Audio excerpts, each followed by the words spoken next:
Como eu disse, as perguntas que eu trago aqui são perguntas que eu captei das pessoas. E espero que algumas estejam aqui. Quem tiver, mantenha-se. Quem não tiver, escreva outra. Essas perguntas vão deixar muito claro o assunto de poligamia. Qual é a classificação da poligamia no Islã? Nós temos coisas, em termos de fiqh, de jurisprudência, temos o que é obrigatório. Nós falamos que a poligamia é uma permissão. Mas permissão na base de o quê? Eu me lembro muito bem de algumas palavras do Sheikh Saad Habib quando falava desse assunto. Eu só assisti um trecho. Que se nós acreditamos que Allah não falha em nada, então em tudo que Ele permitiu existe um benefício, mesmo que nós não percebamos. O profeta Muhammad sallallahu alaihi wasallam, sem falar da poligamia, mas simplesmente para esclarecer as coisas, ele disse: Inna Allah yuhibbu an tu'ta rukhasuhu kama la yuhibbu an tu'ta ma'siyatuhu. Do mesmo jeito que Allah gosta que as suas permissões sejam praticadas, é do mesmo jeito que Ele não gosta de ver as suas proibições a serem praticadas.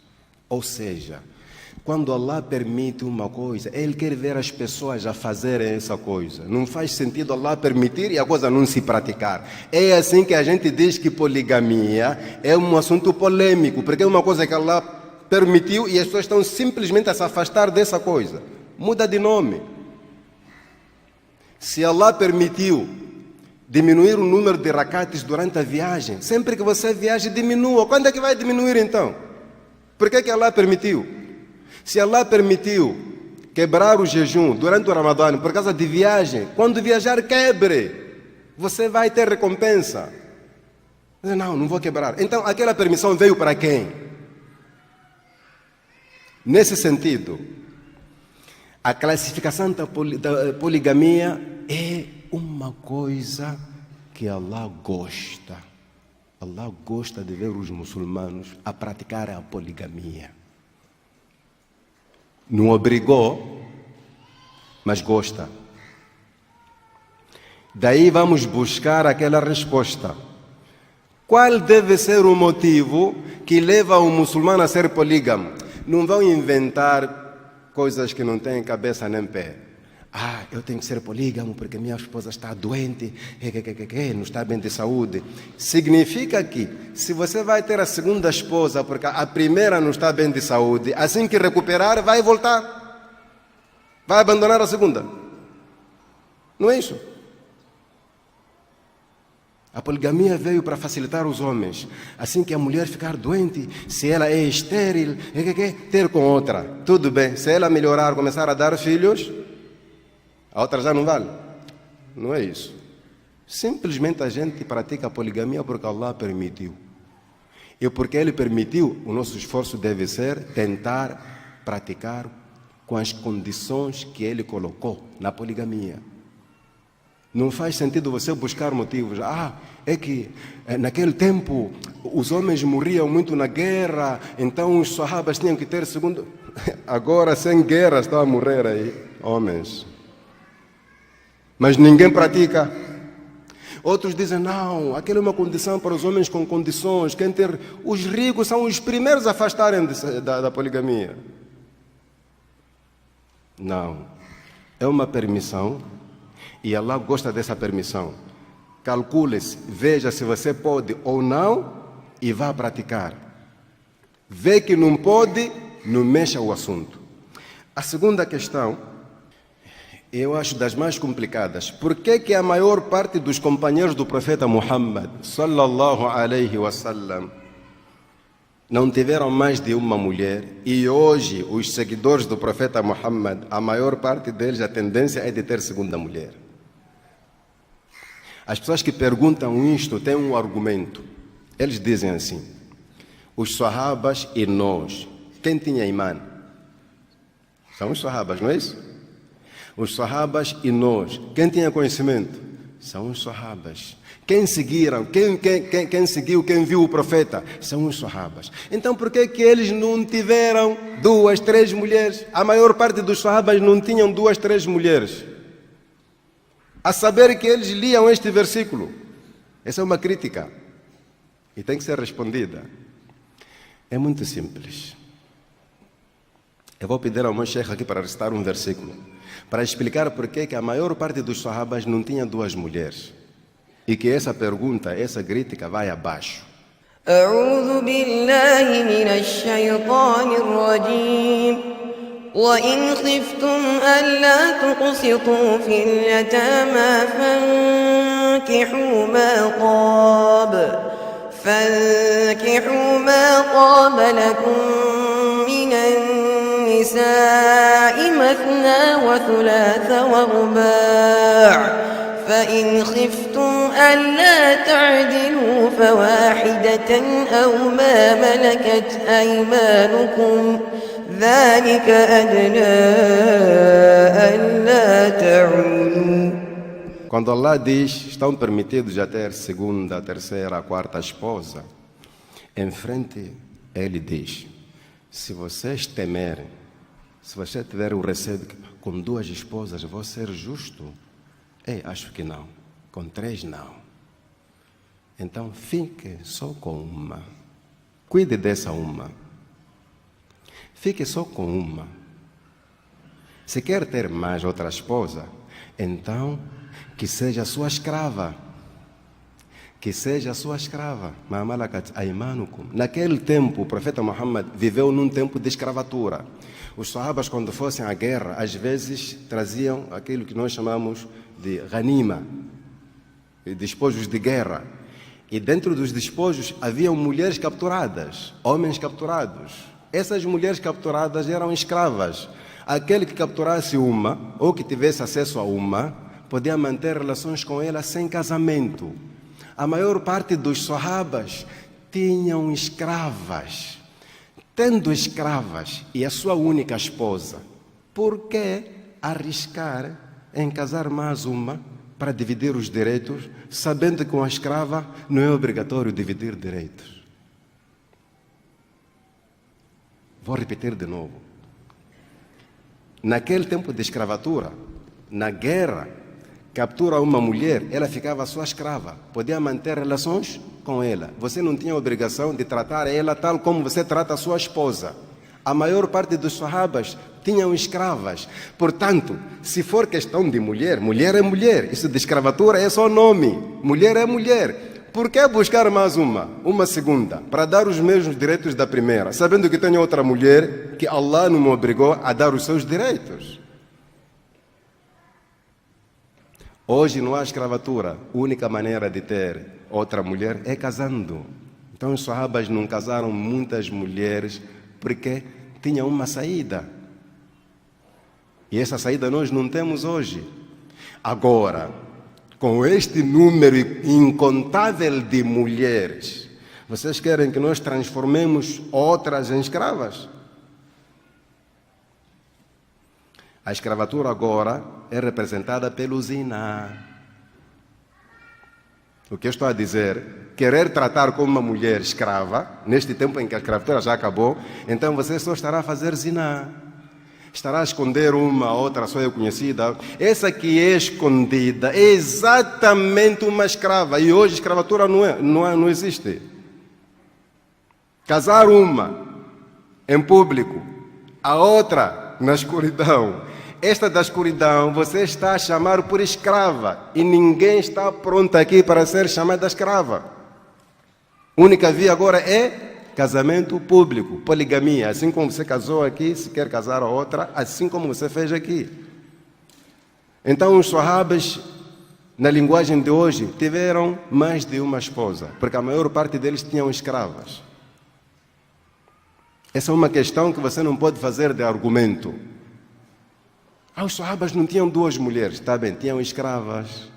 A pessoa podia gostar de uma escrava, só que Allah subhanahu wa ta'ala não obrigou aos homens a darem os mesmos direitos às escravas, assim como dão às suas esposas. Então os sahabas viveram num tempo em que algum benefício existiu a favor deles.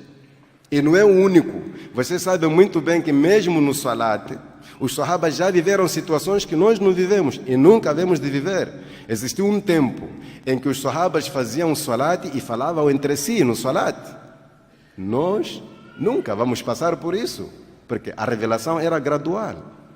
Existiu um tempo em que os muçulmanos bebiam álcool mesmo e iam fazer salat e não era pecado. Nós nunca vamos passar essa situação. Então, existem situações que você não pode comparar daquele tempo com o dia de hoje. Dizer que a poligamia não é boa coisa porque até os próprios companheiros do profeta não praticaram. Havia um motivo que lhes levou a não praticar, que era a existência de escravas.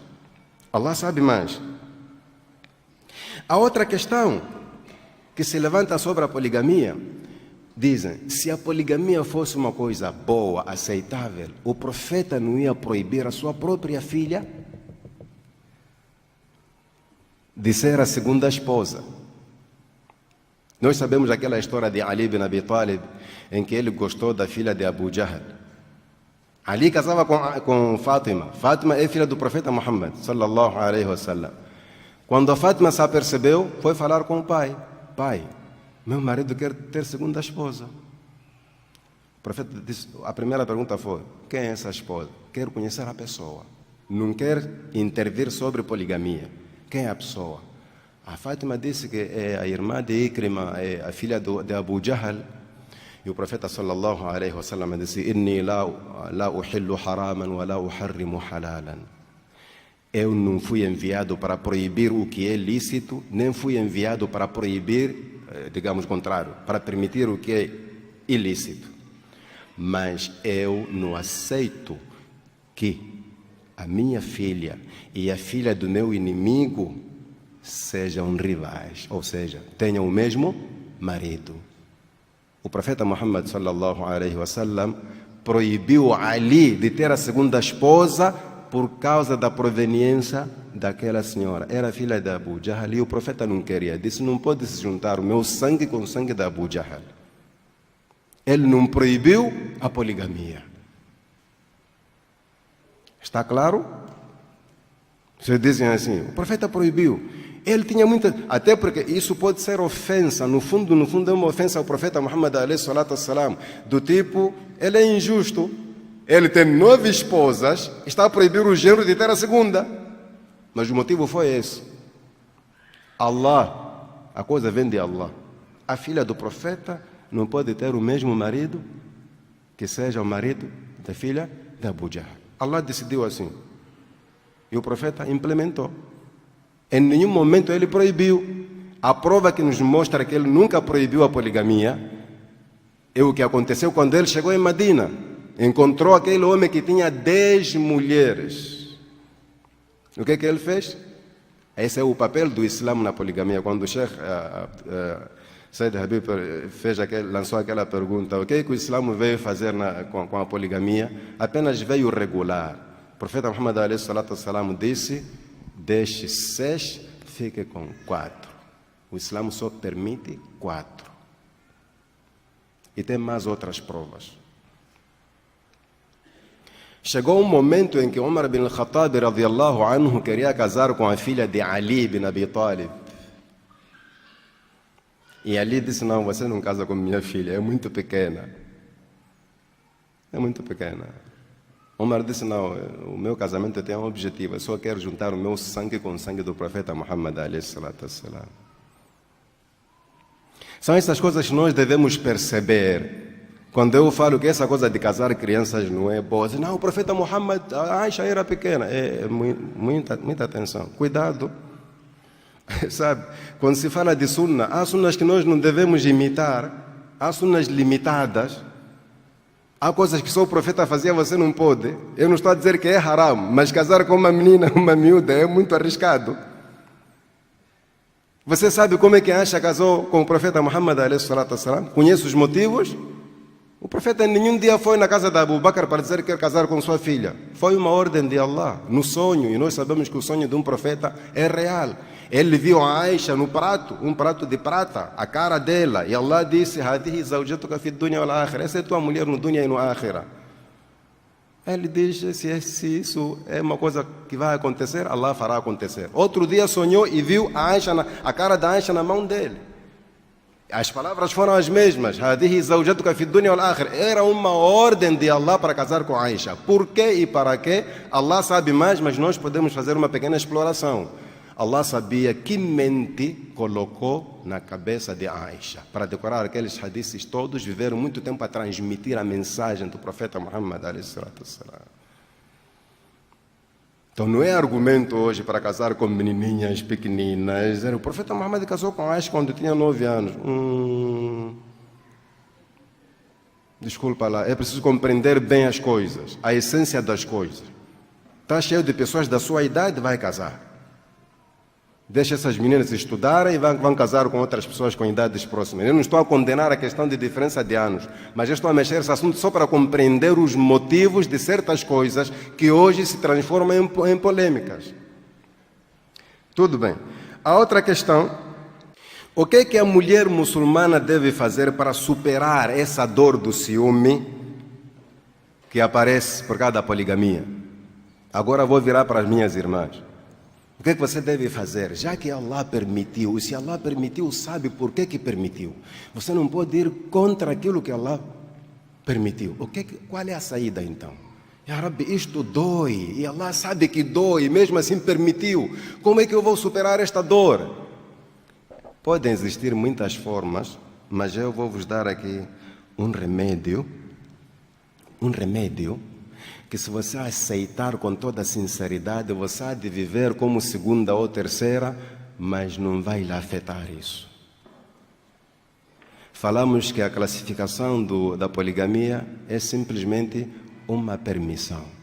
Se você aceitar a poligamia por Allah, e crer de que se Allah permitiu a poligamia, tem alguma coisa boa que nós não percebemos, por Allah. Eu te garanto, minha irmã, você não vai ser vítima dessa poligamia. Aceitar por Allah. Allah permitiu? E nós não sabemos nada. Quem sabe mais é Allah. Você não vai sofrer. Todas que sofrem na poligamia, claro, com um homem que faz esforços para manter, são pessoas que tiraram do coração essa coisa de que Allah permitiu.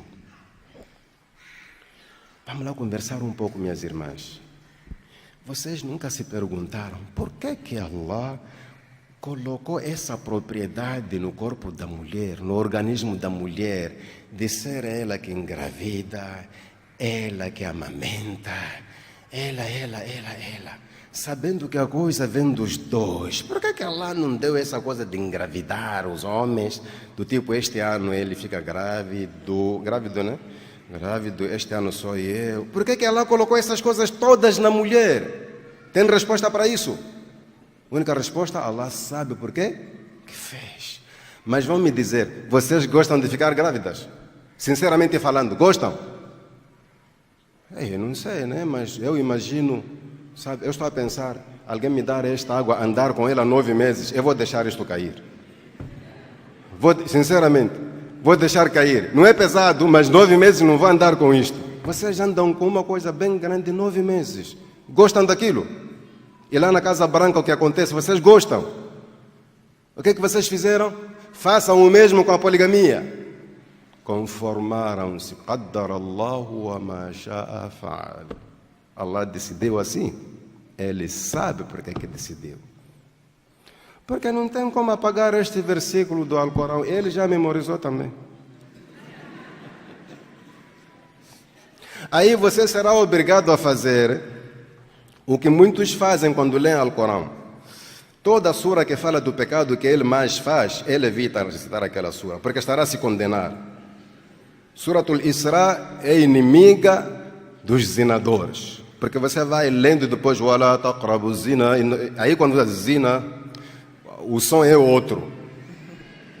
Então tem que evitar Surat Al-Isra, tem que ver Alhamdulillahi alladhi anzala ala abdihi al-kitab, Suratul Kahf. Nas sextas-feiras, todos os dias, porque ali não se fala de zina. E qual é o defeito que você vai ganhar? Mesmo que você fosse Hafid, acaba esquecendo de uma certa sura. Agora, o mais engraçado é que essa coisa de poligamia fala-se na sura que leva o vosso nome, Surat Nisa, a sura das mulheres. Então, que tal fazermos assim? Esta sura é nossa inimiga. Automaticamente você é inimiga de você mesma, porque a mulher é você. Hã? Então, minhas irmãs, identifiquem qual é o problema. O problema não é da poligamia ou do homem. O problema é tanto que você não tem problema com seu marido. O problema aqui, sinceramente falando, prestem atenção, eu não quero ferir a sensibilidade de ninguém. Wallahi, o problema é de iman. O problema é de iman. Você não deseja para outra o que você deseja para si, ainda sabendo que Allah permitiu. Esse é o problema de iman. Por isso, naquele primeiro encontro, eu disse, a vantagem da mulher que permite o marido, permitir não é que você vai ser a primeira a dizer, vai lá casar, não. Se ele diz que eu quero casar, você diz, tudo bem. A vantagem que você vai ter, aqui no dunya, antes do akhira, é que Allah vai aumentar o seu imã. Allah vai aumentar o seu imã, porque você já desejou para outra o que deseja para si. E o Allah, isso é complicado mesmo, os homens não conseguem. Não todos. São poucos que conseguem.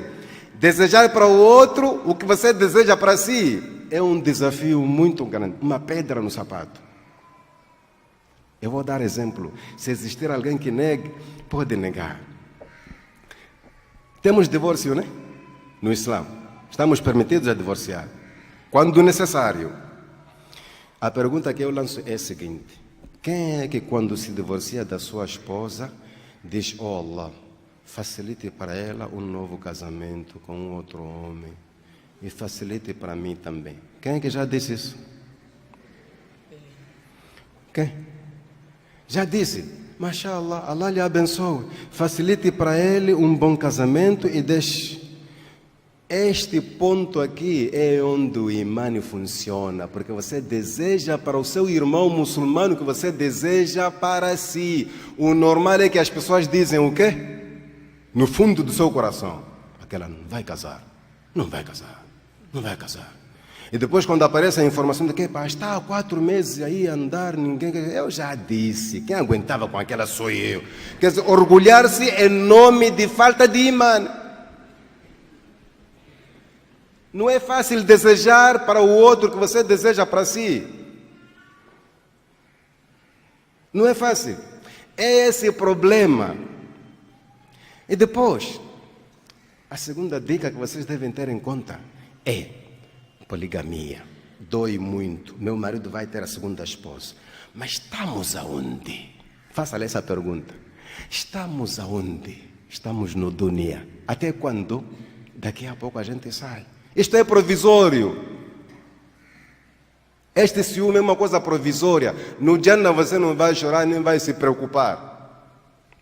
O terceiro motivo, queiram acreditar, é problema de bens materiais. Você sabe que se ele casou comigo, comprou aquela casa, aquele carro, dentro temos isto, terá que fazer para aquela também. Não. É bom.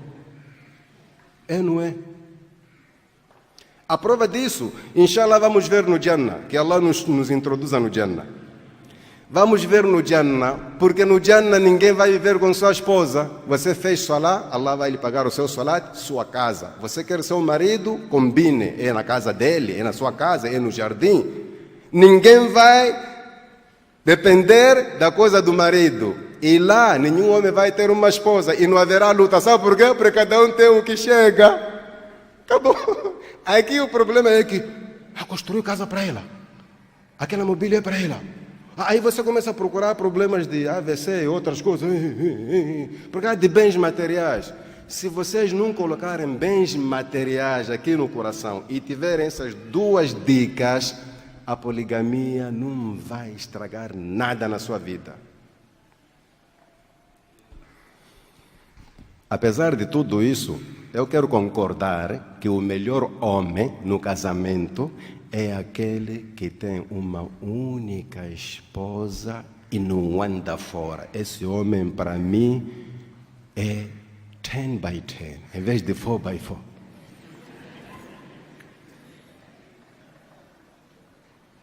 Isso eu quero admitir. Então, primeiro, aceitar a poligamia por Allah. Allah permitiu. Tudo bem. Depois, desejar para outra o que você deseja para si. Tem um hadith aqui onde o profeta Muhammad sallallahu alaihi wasallam fala de mulheres poligamiadas. Eu não sei se essa linguagem é certa. Mulheres com o mesmo marido. O profeta disse que nenhuma mulher procure ver a sua rival a sair do casamento, porque laha ma quddira laha. Ela terá o que foi predestinado para ela. Não é a sua rival que vai tirar a sua parte. Não. Isso que você tiver com seu marido e aparece uma outra esposa na lista, mesmo que ela saia, você terá só isso. Ninguém tem a capacidade de tirar o sustento do outro para o seu bolso. Ninguém. Então, o que nós precisamos para superar a dor provocada pela poligamia?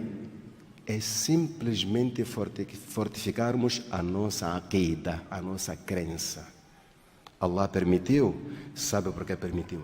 Estamos aonde? No dunya. No dunya não há nada que dura, isto vai acabar. 3, o que eu ganho se aceito para outra, o que aceito para mim. Aí entra o assunto que o Sheikh mencionou. Nós falamos de poligamia emocionalmente. Existem algumas coisas que... Não, aquele é mais bonito que eu, então não serei mais nada. Minha irmã, eu vou lhe dizer um segredo que às vezes os homens não dizem. É pena que eles estão aqui, mas eu vou falar um segredo. Querem ouvir? Posso falar? Vou falar com voz baixa para eles não ouvirem. Não se deixe levar com essa coisa. Ela é mais bonita, é mais chique. Wallahi, não existe mulher bonita que não tem defeito. E não há nenhuma mulher que se acha não bonita que não tem beleza. Só que você ainda não descobriu a sua beleza. Vai se descobrir. A beleza não é simplesmente a cara. Existem muitas belezas no corpo da mulher. Existem belezas aqui. Inteligência. Não adianta nada ter uma mulher bonita, vamos desculpar pela expressão, mas uma burra, desculpa lá. Não ajuda. Ajuda isso. Aisha era bela e era inteligente. Não se deixa levar. Este é um segredo que eu estou a falar para vocês. Não, ela é mais bonita. Não, ela tem um defeito que o marido sabe. Só que não vai te falar. Então, se você abandona o campo, ela fica a jogar sozinha. Continua aí. Continua aí. E para os homens, vou dizer uma coisa, também é segredo.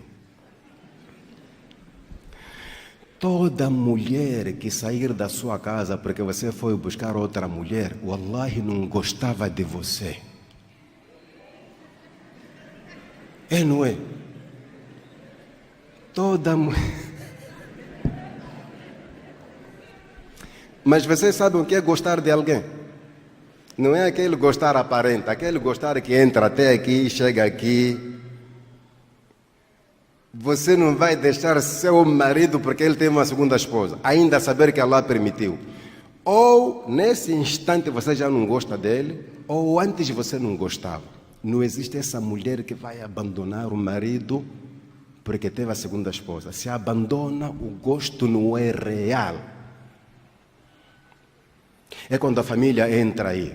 Você está fazendo o que aqui? Ele já tem outra esposa. Mamãe, deixa-me lá. Vais morrer, mamãe, deixa-me lá. Eu é que sei porque é que quero continuar aqui. Mamãe, você não sabe. Então vocês não vão deixar alguém de quem vocês gostam porque ele teve uma segunda esposa. Sabe por quê? Tem mais outro segredo. Eu estava a me esquecer. Há vezes que o homem sai de casa e procura a segunda esposa e descobre, através daquela segunda esposa, escutem lá, através daquela segunda esposa, descobre que a mulher dele, a primeira, é melhor. Porque não tem como comparar uma coisa sem outra. Aí, quando ele é responsável, ele para primeiro. Ei, pisei na bola. Agora, como não fazer entender que eu pisei na bola? É quando ele vai suportando você. Você já tem sua esposa. Ué, Kamala. Desculpa.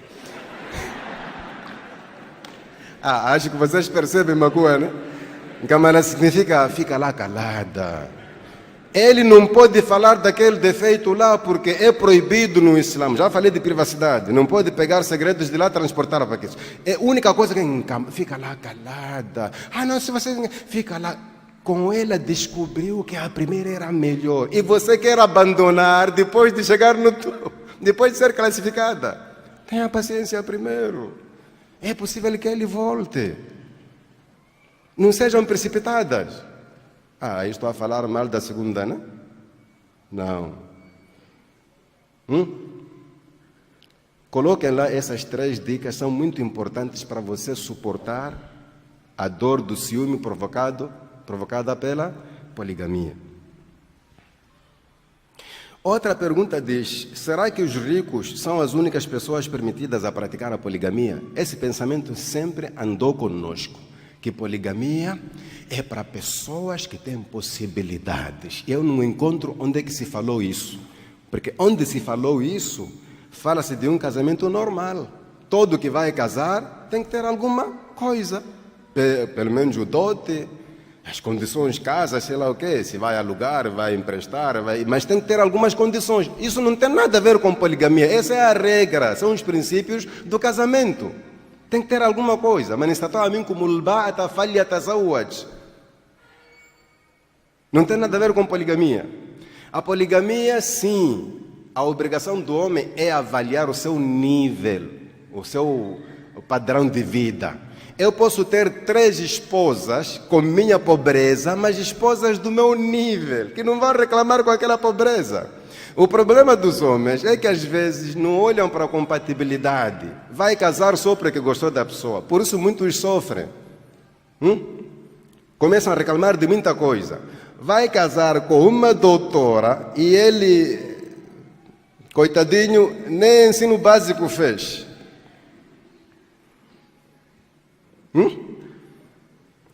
Esse desfalque você consegue ver no que vai dar. Quando a doutora começa a falar aquele português de doutoramento e você pensa que ela está a falar em código com o namorado.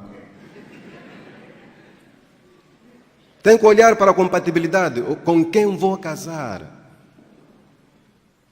Então, se a mulher gosta de você, a segunda gosta de você, a terceira gosta de você, a quarta gosta de você, não se preocupam com o seu nível econômico, nós não vamos proibir esta pessoa de ser polígamo. Não vamos. Acho que até o profeta Muhammad estava nessa situação. Alayhi salatu wassalam.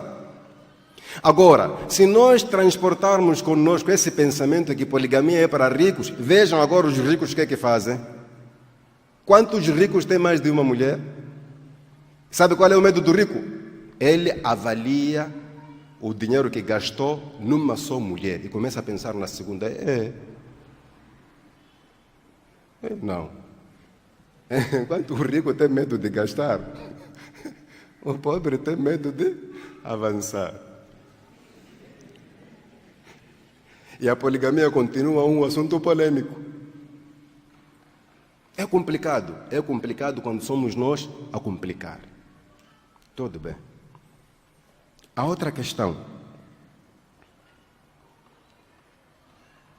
Vem aí uma pergunta. Como é que se explica o fato de o polígamo não ser justo para com as suas esposas no que toca ao amor? Esta questão, me lembro, quem levantou foi uma senhora e no encontro passado também alguém tornou a levantar este assunto. Está claro que o Alcorão diz: وَلَنْ تَسْتَطِيعُوا أَنْ تَعْدِلُوا بَيْنَ النِّسَاءِ وَلَوْ حَرَصْتُمْ. Vocês podem fazer todo o esforço possível. Nenhum homem será justo para com 2 esposas. Os álamos já explicaram que a justiça que se fala aqui é o gosto. Não é a divisão dos bens, das noites de dormida, não. Não tem como, essa é uma verdade. Não tem como você gostar desta do mesmo jeito que você gosta desta. Não há. Tenha certeza, minha irmã, se você é a segunda esposa, ou você ou ela. No coração dele é a primeira. Não tem como dizer que eu gosto delas do mesmo jeito. Agora, qual é a explicação aqui? O que é que acontece para o homem não gostar das 2 ou 3 mulheres ao mesmo nível? O problema não está com o homem, percebam, irmãos. O homem faz esforço. Até Allah disse, "Walau harastum", vocês podem fazer um esforço, não vão conseguir. Como é que o homem não consegue? Simplesmente por causa da natureza das mulheres. É a diferença da natureza das mulheres que faz com que o homem não seja capaz de ser justo. Vamos começar agora. Esta minha irmã é boa em assuntos íntimos, dos abraços ao fundo. Esta aqui é boa na cozinha e outras coisas. E o homem gosta das 2 coisas. Só que no meio de 2 coisas, uma tem que ficar à frente. É natural. Allah disse, "Wabilwalidaini ihsana", tratem bem aos vossos pais. Mas o profeta deixou claro que dentre os pais, quem tem mais direitos é a mãe. É natural. É natural ter 2 irmãos, gostar mais de um em vez do outro. Então o assunto não tem a ver com poligamia. Isso de o homem não conseguir amar as 2 do mesmo nível é uma coisa natural que se espalha em todos os aspectos da vida. Então não é motivo para nós abolirmos, não temos essa autoridade, de abolirmos a poligamia, porque não pode ser polígamo porque ninguém ama as 2 do mesmo jeito. Essa é uma coisa natural. Mesmo você, que é mulher, se casou, o primeiro homem morreu ou divorciou-se dele e casa com o segundo, você mesma sabe de quem mais gosta entre o ex e o, como é que se chama, o atual. Não sabe? Você sabe que, apesar de tudo, eu gosto do meu ex. É natural que no meio de 2 coisas você goste mais de uma. Só que o problema é que você não pode mostrar isso. Quando você mostra, já cai na injustiça. É quando Allah diz, "Fala tamilu kullal maili fatadharuha kal mu'allaqa". Onde você tem 2 mulheres ou 3, não se incline para uma de maneira notável ao ponto de a outra parecer uma pendurada. Essa é uma coisa que você deve guardar consigo. E não se explica isso, que eu gosto dela por causa disto. Não se fala. Esse é o segredo do homem, morre com ele. Eu experimentei perguntar a um velho, um adulto, que tinha 2 esposas na altura. Era meu amigo. Você gosta desta por quê? Gosta desta? Eu disse, com essa pergunta você está a acabar com nossa amizade. E eu parei por ali. Se quer saber disso, a nossa amizade está a ir no fim. O homem sabe o que é que gosta aqui e ali. Está? Então não pode ser um motivo de crítica. Tipo, não podiam permitir a poligamia porque não há nenhum homem que será justo entre 2. A justiça aqui é questão de amor. E amor é uma coisa que já vem acontecendo mesmo antes do casamento. A outra questão foi...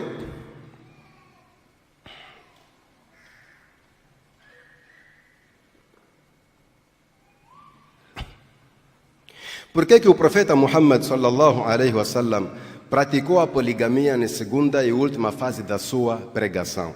Ou seja, esta pessoa que lançou esta pergunta, ele diz, se fosse que a poligamia é uma coisa boa, o profeta já viria fazendo, praticando desde o início do seu casamento. O que quer dizer esta pessoa? Quer dizer que no tempo em que ele viveu com Khadija, nunca pensou numa outra mulher. Agora, a outra pergunta que surge, o que é que lhe fez pensar, percebam bem, a pergunta é muito fechada, o que é que lhe fez pensar em casar 2, 3 depois de Khadija? Significa que ele amava muito a Khadija e que todo polígamo é uma pessoa que não ama a nenhuma das suas mulheres. Quem ama a esposa não pensa na segunda. Perceberam? Do jeito que a pergunta veio. Quando o profeta amava mais a Khadija, não pensou em outra mulher. Só foi pensar em outras quando casou com aquelas de quem não gosta mais. E isto aqui, primeiro, é mentira. Segundo, é um atentado contra a honra do profeta Muhammad sallallahu alaihi wasallam. Por quê? Vamos lá ver. Em que circunstâncias o profeta Muhammad casou com Khadija? profeta Muhammad casou com Khadija quando ainda não era profeta. Então não havia nada de Islã, está claro? Em que situações foi a Khadija que foi atrás do profeta Muhammad? E todo homem, quando a mulher vem atrás dele, ele tem receio em pensar numa outra mulher. A Khadija era rica. Criou todas as condições possíveis para o profeta Muhammad. Não é assim que um homem vai atrás de outra mulher, senão lhe mandam embora aqui. Esse é um aspecto fora do Islã. Depois, quando ele recebe a profecia, a Khadija era a primeira ajudante dele a saber que foi um momento de perseguição. No momento de perseguição não é fácil ser polígamo. Ter uma mulher aqui, outra aqui, os quraishitas estão aí atrás com pedras, ele vai dar uma volta com feridas. Tinha que ter só uma esposa. Este é o segundo motivo. O terceiro motivo, e que é o principal, por que o profeta Muhammad teve mais esposas na segunda fase, ou seja, em Medina? Porque se Allah permitiu a poligamia, e nós temos o versículo que diz: لَقَدْ كَانَ لَكُمْ فِي رَسُولِ اللَّهِ أُسْوَةٌ حَسَنَةٌ. A melhor cópia para os muçulmanos é o profeta Muhammad sallallahu alaihi wasallam. Se o profeta não praticasse a poligamia, nós que fomos permitidos aí no Surat An-Nisa, íamos imitar a quem? Íamos imitar a quem? O resultado é isto: praticamos mal a poligamia porque não seguimos como o profeta fez. O profeta praticou a poligamia para ser exemplo dos que pensarem em ser polígamos, não como sua atitude, mas como cópia. É claro que ele gostava das mulheres dele. Ele mesmo disse: "Hubbiba ila sahikum an-nisa". Allah colocou um gosto no meu coração pelas mulheres. Estava a falar das suas esposas. Mas se nós temos ele como cópia, então temos que ver onde ele passou em todos os aspectos. Um dos aspectos é a poligamia. Outra pergunta eu é que faço para certas pessoas que têm afirmado que poligamia não é sunnah. Poligamia não é obrigação, nem é sunnah. O ilmo é vasto e cada um tem sua maneira de entender. Mas quando uma coisa não é obrigatória e é permissível e o profeta pratica, passa a se chamar o quê? O que o profeta fez, chama-se o quê?